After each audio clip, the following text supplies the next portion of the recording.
Hello everyone, and welcome to our channel. Today, we're here to talk about a story that has shaken the very foundations of our belief in justice, the execution of Marcellus Williams. This isn't just a tale of one man's fate, but a grim reflection of the flaws that persist in our criminal justice system. Marcellus Williams was convicted in 2001 for the murder of Felicia Gayle. Despite maintaining his innocence for over 2 decades, despite serious doubts about the evidence presented against him, and despite a vocal outcry from the public and experts alike, he was executed just yesterday.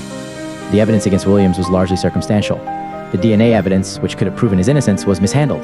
There were also serious allegations of racial bias during jury selection. These issues should have been enough to stop the process and demand a closer look. But they weren't. How many more innocent lives are at risk? How many more people like Marcellus Williams could be on death row, waiting for justice that may never come?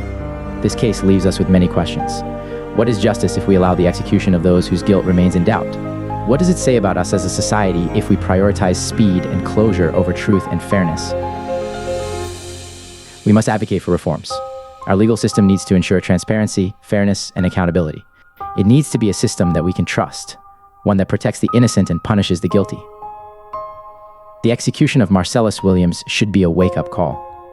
It's a call for us to reflect on what justice truly means. It's not just about the absence of crime, but the presence of fairness. Together, we must push for a system where every individual receives a fair trial, where every piece of evidence is handled with the utmost integrity, and where no one faces execution without absolute certainty in their guilt. We owe it to Marcellus Williams, to his family, and to every person who believes in justice to not let this story fade into obscurity. Let's use this tragedy as a rallying cry for change. Let's stand up against wrongful convictions. Let's demand a system that values truth over speed and compassion over vengeance. Thank you for watching. If this story has moved you, please share it. Let's raise our voices for those who can't, and let's strive for a world where justice is truly blind. Stay informed, stay vigilant, and let's work together for a just future.